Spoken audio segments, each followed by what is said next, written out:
raha eo amin'ny tontolon'ny fanabeazana kosa indray dia androany no fotoana nitokanana ny tranomboky izay natokana ho an'ny ankizy mpianatra zany dia tsy tambarina andrina ny filohan'ny repoblika malagasy andriamatoa Rajaonary Mampianina no isantazana nanome voninahitra ny fotoana maro ihany koa ny mpanao politika sy ny olo-manan-kaja maro toy ny masovona firenena samihafa miasa sy monina eto Madagasikara nanatrika ireo fotoandro. Tonga nitokana ilay trano famakiam-boky tetsy Antanimbarina andrina ny filoham-pirenena io maraina teo. Betsaka niara-ny sahala tamin'izany nanatotosa ity foto-drafitrasa ity ka ny vadin'ny filoham-pirenena no viana hitana sy nandro namasaka izany. Raha nambaran'ny filoha dia betsaka ny sakana nataony sasany tsy nahavitany izao foto-drafitrasa izao.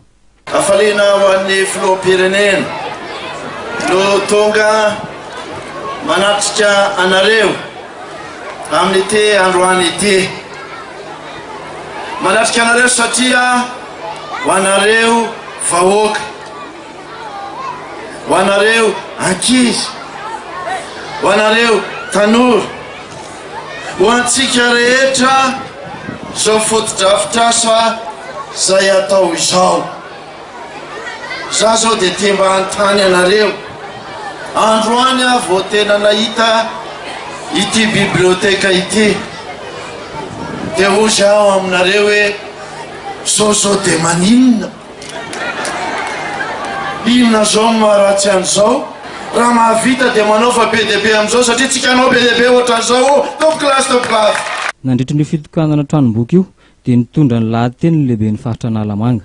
Ny faritra Analamanga dia miantsehatra tanteraka eto amin'ny Antananarivo renivohitra ary izany natonga anay androany ny fampitony tamin'ny ireo vahoaka Antananarivo renivohitra ka dia efa metoky aminao zay président hoe manan'olona betsaka ianao eto Antananarivo renivohitra.